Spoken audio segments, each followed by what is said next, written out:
ಆತ್ಮೀಯ H16 news ಅರ್ಥಾತ್ ಸೀತಾರಾಮ್ ನ್ಯೂಸದ ವೀಕ್ಷಕರೇ, ನಾನು ನಿಮ್ಮವ ಎಂ ಆಯುಧ ಮಲ್ಲಪ್ಪ ಜೊತೆವರು.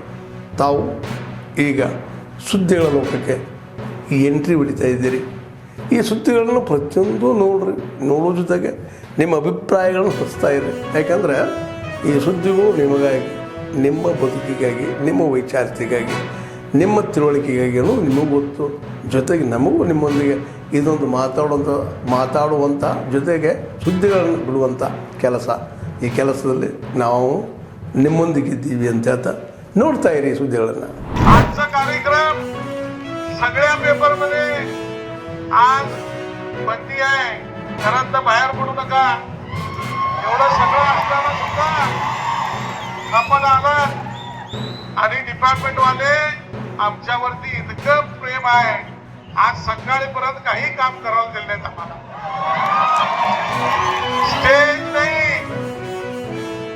स्टेज नाही, खुर्च्या नाही, लावलेले भगवा ध्वज सुद्धा आज सकाळी काढत होते.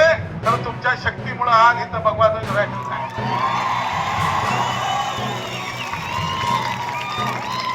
आजचा कार्यक्रम हे कुणाचा विजय नाही, कुणाचा पराजय नाही आहे. फक्त महाराजांच्या विचाराचा विजय आहे हे आपण समजून घेतलं पाहिजे. त्यासाठी आपल्या सगळ्यांना मी धन्यवाद आणि अभिनंदन करतो.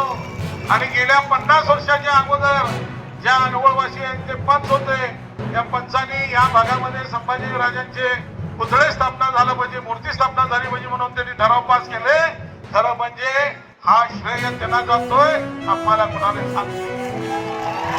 ज्यांनी जर ठराव केले नसते तर आज इथं मूर्ती स्थापना झाली नसती.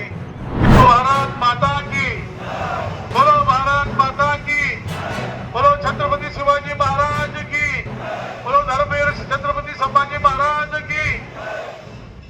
ಇಲ್ಲಿ ಸೇರಿದಂತ ಶಿವಭಕ್ತರಿಗೆ ಬೆಳಗಾವಿಯ ಸಮಸ್ತ ಜನರಿಂದ ತಮಗೆ ಹಾರ್ದಿಕವಾದ ಅಭಿನಂದನೆಗಳು, ಧನ್ಯವಾದಗಳು.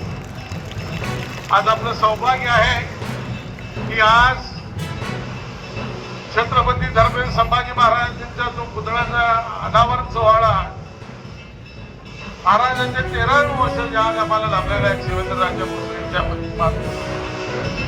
तर अनगोळवासियांचा जो प्रेम आणि त्यांचा जो त्याग आणि बलिदानाच्या माध्यमातून आज महाराजांची मूर्ती इथं स्थापना झालेली आहे.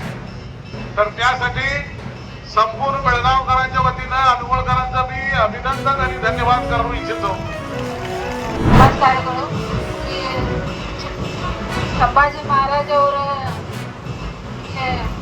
ಉದ್ಘಾಟನೆ ಕಾರ್ಯಕ್ರಮಕ್ಕೆ ನನಗೆ ಇದು ಭಾಗ್ಯ ಸಿಕ್ಕಿದೆ. ಅದು ಬಹಳ ಖುಷಿ ಆಗ್ತಾ ಇದೆ. ಹಾಗೆ ನೀವೆಲ್ಲರೂ ಸಹಕರಿಸಿದ್ದಾರೆ, ಎಲ್ಲರೂ ಬಂದು ಇಲ್ಲಿ ವಿಜೃಂಭಣೆಯಿಂದ ಆಚರಿಸ್ತಾ ಇದ್ದಾರೆ. ತುಂಬ ಧನ್ಯವಾದಗಳು. ಹಾಗೆ ನಿಮಗೆ ಸದಾ ಸರ್ ತುಂಬ ಆಶೀರ್ವಾದ ಇದೆ. ನಾ ಬರ್ಲಿಕ್ಕೆ ಸರ್ ತುಂಬ ಆಶೀರ್ವಾದ ಇದೆ. ಅವ್ರಿಗೂ ಕೂಡ ಧನ್ಯವಾದ ಹೇಳ್ತೇನೆ. ಹಾಗೆ ಇಲ್ಲಿ ಇದು ಎಲ್ಲರಿಗೂ ಧನ್ಯವಾದ ಹೇಳ್ತೇನೆ. ಎಲ್ಲರೂ ಇಲ್ಲಿ ಬಂದು ವಿಜೃಂಭಣೆಯಿಂದ ಮಾಡ್ತಾ ಇದ್ದಾರೆ. ಅದಕ್ಕೆ ಹೃದಯದ ಧನ್ಯವಾದ ಇನ್ನೊಂದ್ಸತಿ ಹೇಳ್ತೇನೆ. ಎಲ್ಲರಿಗೂ ಧನ್ಯವಾದ.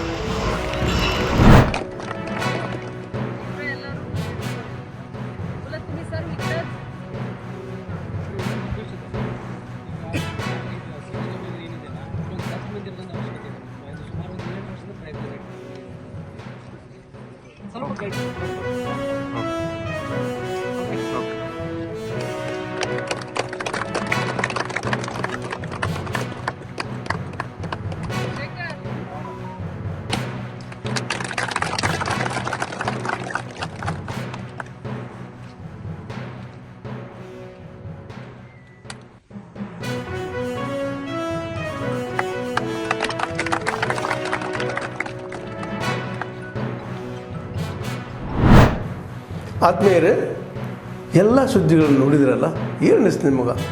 ಇದರಲ್ಲೇ ನಿಮ್ಗೆ ಲೈಕ್ ಆಗಿರ್ಬೋದು, ಡಿಸ್ಲೈಕು ಆಗಿರ್ಬೋದು, ಕಾಮೆಂಟ್ ಬೇಡಪ್ಪ ಅಂತೂ ಅನಿಸಿರ್ಬೋದು, ಕಾಮೆಂಟ್ ಮಾಡಬೇಕಪ್ಪ ಅನಿಸಿರ್ಬೋದು, ಶೇರ್ ಮಾಡಬಾರ್ದಪ್ಪ ಅನಿಸಿರ್ಬೋದು, ಮಾಡಬೇಕು ಅನಿಸಿರ್ಬೋದು.